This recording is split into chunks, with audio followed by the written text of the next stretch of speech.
quero meu dinheiro agora, e depois gasta esse dinheiro com prostitutas, a Bíblia diz isso, vida dissoluta, e depois resolve voltar, e quando surge no horizonte, o pai corre na sua direção. Eu não vejo perda de comunhão. O problema não estava no pai. A inimizade estava na mente do rapaz, nunca no pai. A reconciliação não depende de Deus. Eu discordo das músicas que dizem que o sangue de Jesus reconciliou Deus para com o homem. Não, reconciliou o homem para com Deus. Deus nunca foi nosso inimigo. Nós temos o problema do pecado, verdade, mas Deus enviou o seu Filho. Foi Deus que não tinha inimizade conosco. Foi Ele que, quando éramos pecadores, enviou o seu Filho para morrer por nossos pecados. Esse é o amor de Deus.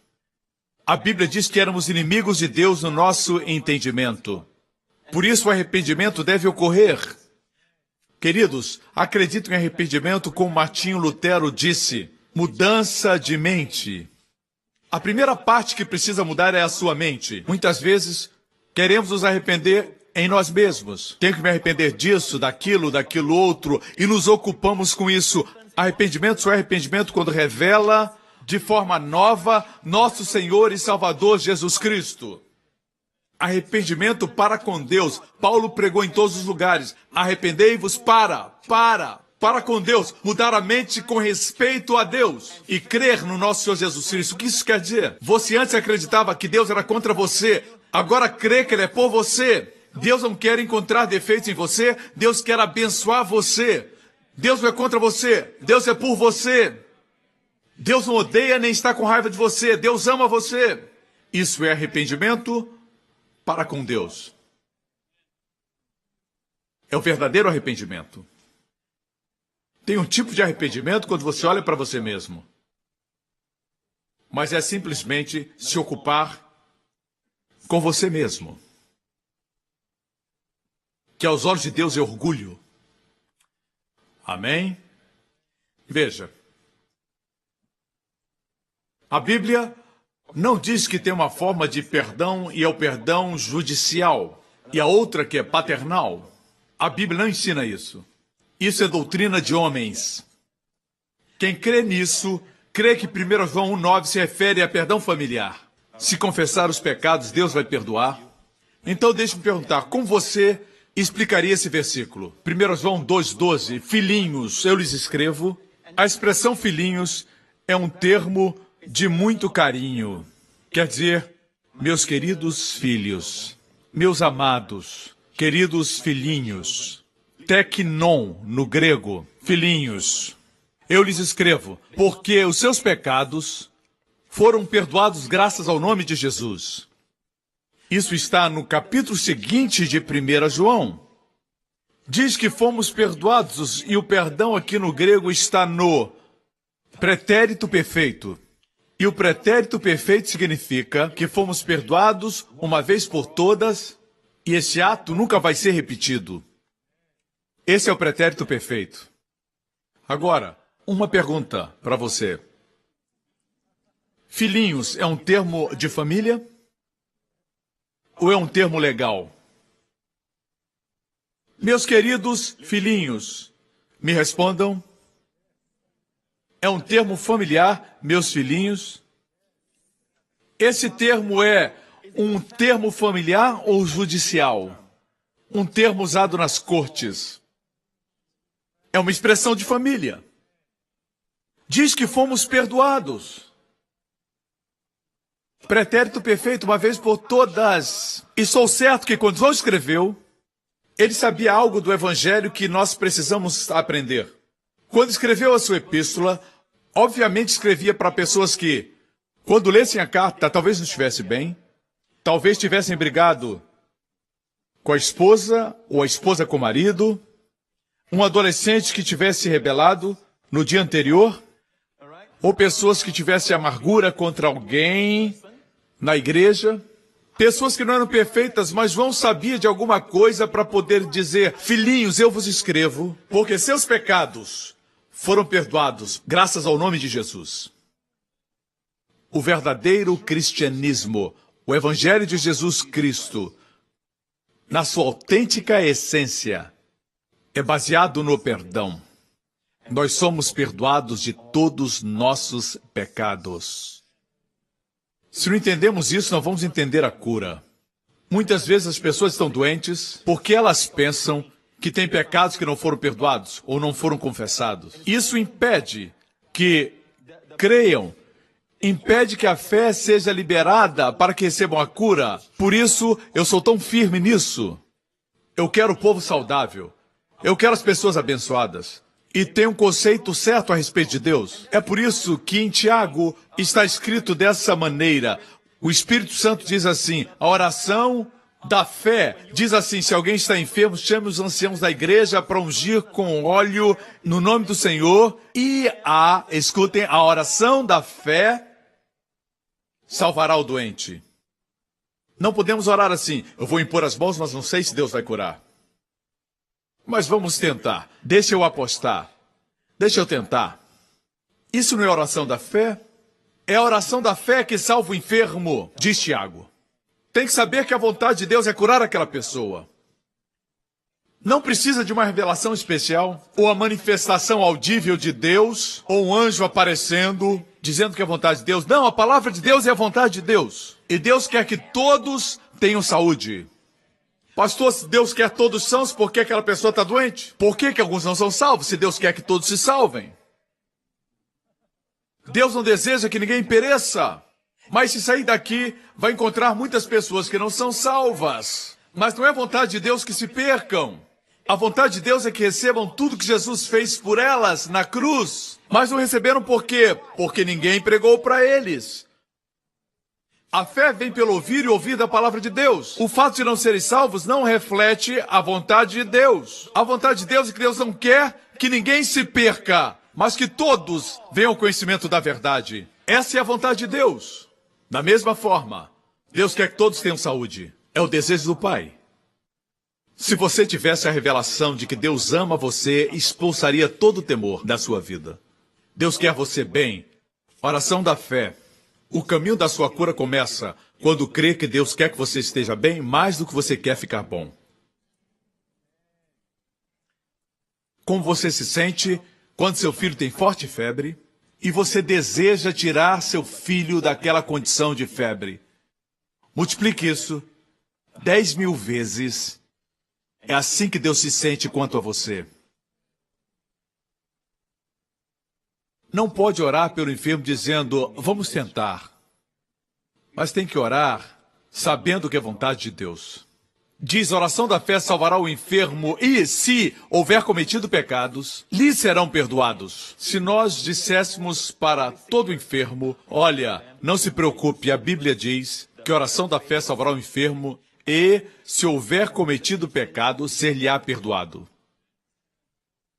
O mesmo poder que cura o seu corpo, perdoa seus pecados. Está na Bíblia, irmãos, estou citando Tiago, capítulo 5. Devemos dizer às pessoas por quem oramos a verdade. O que impede a cura? A incredulidade. Elas têm escutado a mentira do diabo. Ele diz, lembra quando fez isso? Você estava viajando? Sua esposa não sabe disso? Ninguém sabe disso? Mas você fez isso. Isso aconteceu no ano passado. Isso que está acontecendo é punição. É castigo. O diabo convence você a aceitar. Ele diz, se humilhe, aceite. Você é culpado. E ele convence as pessoas disso. Por isso, afirmo tanto que o povo precisa crer. Deixe-me citar o Salmo 103. Bendize, ó minha alma, ao Senhor, e não te esqueças de nenhum dos seus benefícios. É Ele que perdoa todos os seus pecados, é a primeira coisa, e cura todas as suas enfermidades. A não ser que você creia que foi perdoado de todos os seus pecados, não vai crer que pode ser curado de todas as enfermidades. Certa vez, antes do Senhor Jesus curar um homem, e o homem desceu pelo telhado, antes de curar aquele homem, ele disse, homem, seus pecados lhe são perdoados. Depois disse, levante, tome a tua cama e ande. Até que uma pessoa saiba que é perdoada, não existe poder para levantá-la do leito e pegar a cama onde estava deitada há tanto tempo. Por isso essa mensagem é tão importante. Quando as pessoas sabem que são perdoadas, podem receber a cura. Ele cura seus relacionamentos. Quando sabe que é perdoado, pode olhar para o seu cônjuge quando ele comete um erro e dizer: Deus me perdoou tanto, como não vou perdoar você? Por isso, você vive em um ambiente de perdão e de amor. Essa é a vida cristã. Amém? Não se deve construir uma doutrina em cima de 1 João 9. Amém? O capítulo 1 de 1 João não foi escrito para os crentes. Me refiro ao primeiro capítulo, não o livro inteiro. Se menciona minhas palavras, seja verdadeiro. O primeiro capítulo de 1 João foi escrito para os judeus agnósticos.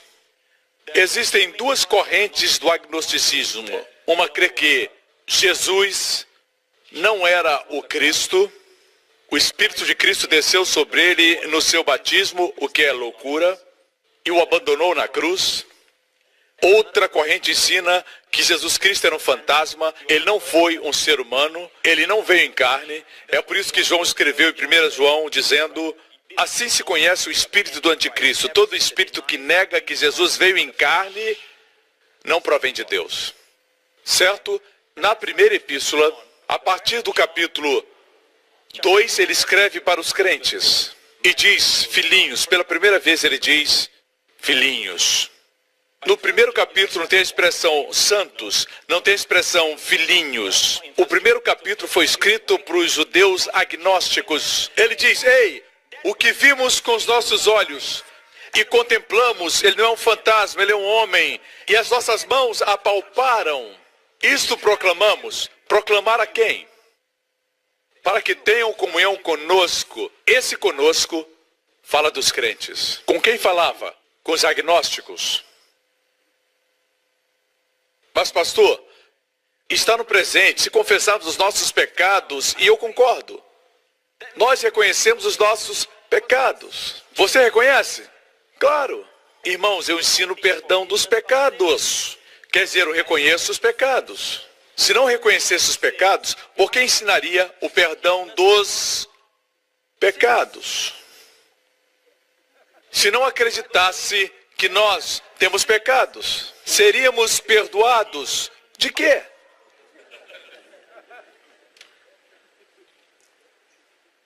O problema dos agnósticos era duplo. Vejamos o versículo 8. Se afirmarmos que estamos sem pecado, no singular, pecado original, eles diziam que eles não tinham uma natureza pecaminosa. O agnosticismo diz isso, que o pecado não existe. E Deus diz que todos pecaram. E devemos dizer que todos pecamos.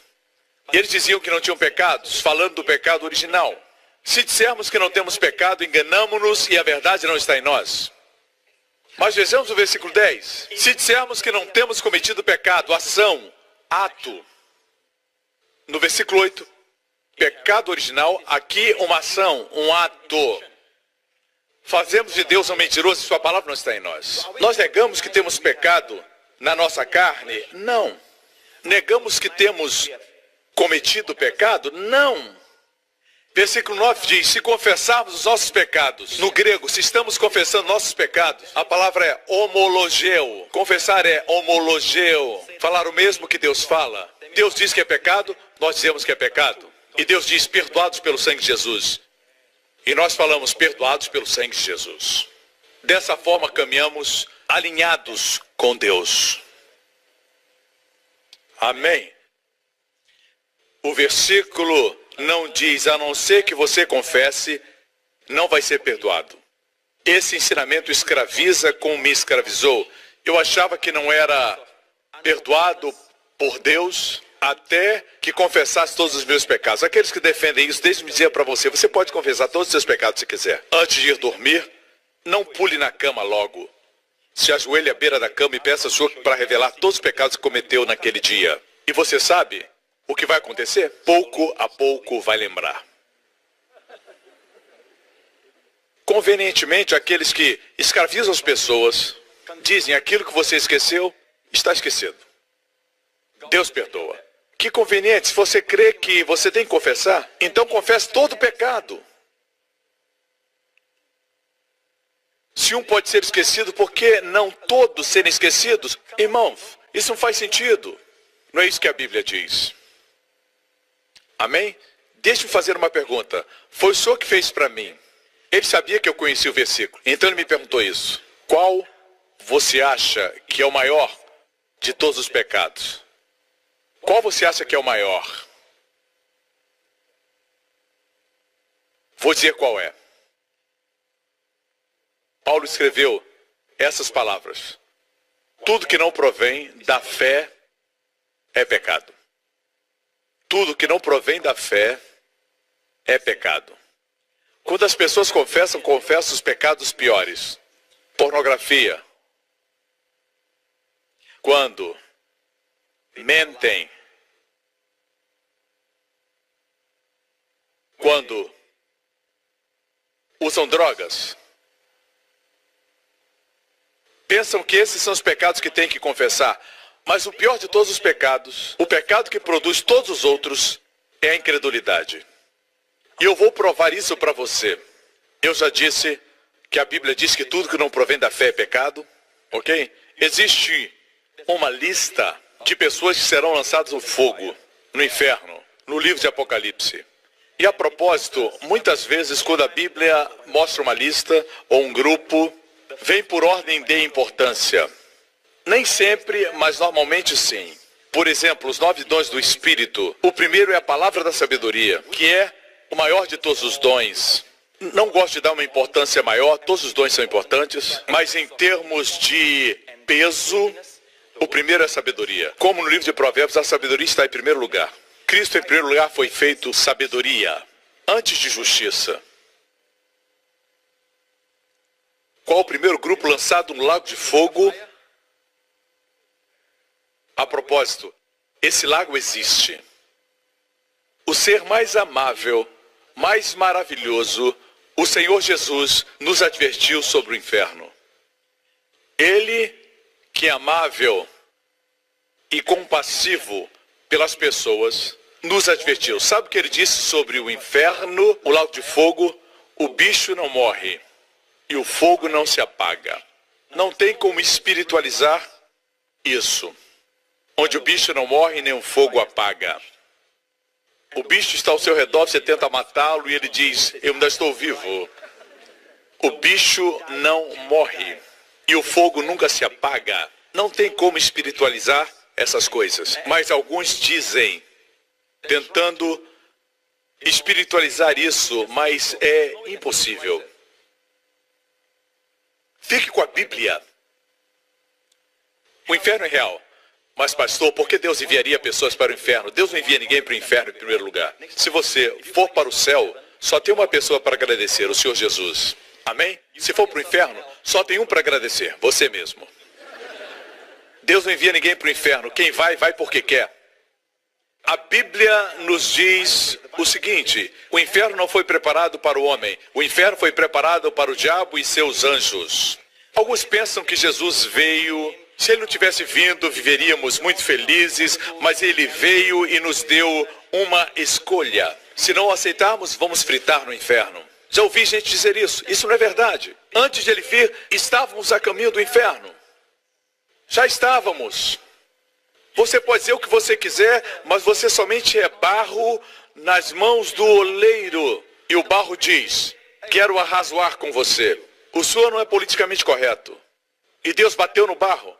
Vou fazer outro vaso. Mas Deus não fez isso. Deus não bateu no vaso. E o vaso foi ousado. E o fôlego que lhe dá vida, ele usa para blasfemar o nome de Jesus, e esse fôlego vem de Deus. Mas Deus não tira. Ele é misericordioso. Amém. Se eu fosse Deus, as formigas Quando eu estava no meu retiro, eu tinha comida na mesa e o lugar não era perfeito e tinha muitas formigas. E as formigas subiam na minha mão e aquilo me irritava. Preciso confessar algo agora. A Bíblia diz que temos que confessar nossas faltas uns aos outros e não para Deus. Como o marido faz para com a sua esposa, e aí existe cura. É isso que a Bíblia ensina. Eu vou confessar para vocês. Eu assassinei algumas. E eu sei que não serei condenado por causa disso. Amém? Veja bem. Comparado ao Deus 3 vezes santo, o Deus mais poderoso do universo, somos menores que as formigas. E blasfemamos, dizemos coisas como essa é minha opinião, meu amigo. Você não julga a Bíblia julga. Sua opinião é minúscula comparada à Bíblia. A Bíblia já existe há muito tempo, antes de você ser imaginado na mente dos seus pais. Mas Deus não é assim. Ele não mata a formiga. Ele se despiu da sua glória e se tornou uma formiga. E tentou explicar para a formiga como ele queria usar seu poder para transferi-la daqui para lá, com mais rapidez do que ela, subindo nas suas mãos e deixando que ele a conduza. Se Deus se apresentasse ao homem como Deus, ele fugiria dele. Mas se ele se tornasse uma formiga falando com uma formiga, talvez ela entendesse. Mas pegaram essa formiga, Deus, que se tornou homem, pegaram essa formiga e a crucificaram. Agora, o que você acha que o pai fez? O pai pegou o que eles fizeram, a cruz, e ela se tornou o lugar da salvação de todos aqueles que o mataram. O filho que ele amava. É por isso que esse amor não é natural. É o amor que expulsa todo o medo do seu coração. Essa é uma incrível analogia. Por que Deus quis se tornar um homem? E cuspirem no seu rosto, o açoitarem, crucificarem, só para carregar nossos pecados e ser culpado por eles? Ele nos amou antes de sabermos o que era amor. No mundo as pessoas usam e gostam porque podem usar você. Amam pelo que você pode proporcionar. Que prazer você pode dar, que dinheiro você pode dar, que vantagem você pode dar. Mas Deus ama você e ponto final. Ele não quer nada de você porque não tem nada em você que ele não tenha. Deixe-me concluir essa mensagem. Quem vai para o inferno? Os primeiros da lista seriam os que se prostituem, os feiticeiros. Mas quanto aos tímidos e aos incrédulos, os primeiros da lista dos que vão para o inferno são os tímidos e os incrédulos. Nós confessamos isso? Confessamos quando somos medrosos, quando temos incredulidade. Se você pensa que se não confessar não vai ser perdoado, é melhor que comece a confessar quando tem medo e quando você não crê. Está claro nesse texto da Bíblia que os piores são aqueles que lideram o grupo. Quem são os outros? Os abomináveis, os homicidas, assassinos e os que se prostituem. Em outra versão, os que se prostituem está como sexualmente imorais. Sexualmente imorais. A palavra grega é uma palavra que vocês não conhecem, a palavra pornô. A palavra grega é pornós, de onde vem a palavra pornografia. Os feiticeiros, magia negra, magia azul, magia verde, qualquer magia. Ocultistas, feiticeiros, idólatras, todos os mentirosos, a sua parte será no lago que arde com fogo e enxofre, que é a segunda morte. A Bíblia é bem clara. Note quais são os que lideram o grupo. Tímidos, incrédulos. Muitas vezes não confessamos esses pecados. No meu retiro, Deus me revelou algo que nunca ouvi nenhum pregador falar, e eu quero submeter isso a você dentro do contexto. Você sabia que quando Jesus caminhou na terra, ele nunca, em momento algum, se relacionou com os homens baseado em seus pecados, como se não lhes imputasse pecado. Já percebeu isso nos evangelhos? Jesus encontrou a mulher flagrada em adultério e a salvou. Sabia que ela era pecadora, mas parece que isso não afetou a sua gentileza para com ela. Em 2 Coríntios 5 diz que Deus estava em Cristo. Alguns citam de forma errada, dizendo que Deus está em Cristo. Deus estava, quando Cristo estava na terra, Deus estava em Cristo reconciliando consigo o mundo, não lhes imputando os seus pecados. Quando lemos os evangelhos, percebemos que Jesus se relacionava com as pessoas como se ele não notasse ou percebesse seus pecados.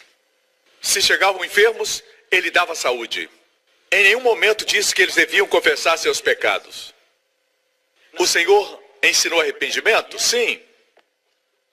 Na verdade, mudança de mente está acontecendo nesse momento. Muitos de vocês assentados aqui se arrependem todos os domingos quando vêm. Vocês se arrependem. Como é que eu sei disso? Acreditavam dessa forma, agora não acreditam mais. Acreditam desse outro jeito. Alguns não acreditavam no inferno, agora vocês acreditam. Estão se arrependendo. Amém? Pensava que Deus era contra você, agora acredita que Ele é por você. Está se arrependendo para com Deus. Às vezes falamos se arrependa, às vezes não falamos. Jesus às vezes dizia arrependam-se, às vezes não. Mas deixe-me dizer, cada arrependimento precisa ser uma revelação fresca de nosso Senhor Jesus. Ele disse arrependam-se para 5 das 7 igrejas. E o que disse arrependam-se foi aquele cujos olhos são como chamas de fogo.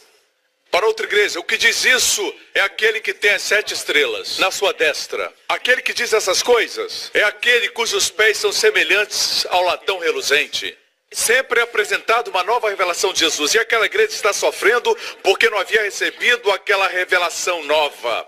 Todo arrependimento tem a ver com uma revelação fresca de nosso Senhor Jesus Cristo. Vou mostrar algo que o Senhor me mostrou no meu retiro, que foi uma nova revelação.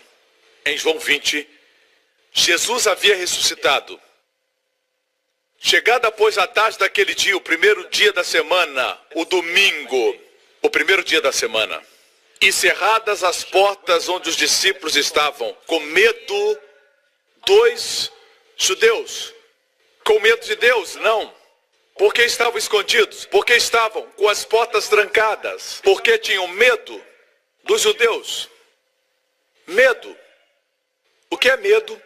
Pecado. Tudo que não provém da fé é pecado. Da lista que apresentei, quem foram os primeiros? Os medrosos, tímidos. Está em Apocalipse 21. Os medrosos, eles tinham medo. Isso foi depois da cruz, depois da ressurreição. Alguns dizem, pastor, quando Jesus andou na terra, ele não imputava pecados, ele tratava com graça, mas agora ele já ressuscitou e exige mais de nós. Isso foi pós-ressurreição, depois da crucificação, depois de ressuscitar dos mortos. Estava lidando com sua igreja, eles eram perfeitos? Não. Tinham pecado? Sim. Veja como ele reage para com eles. Eles tinham medo, que é um pecado.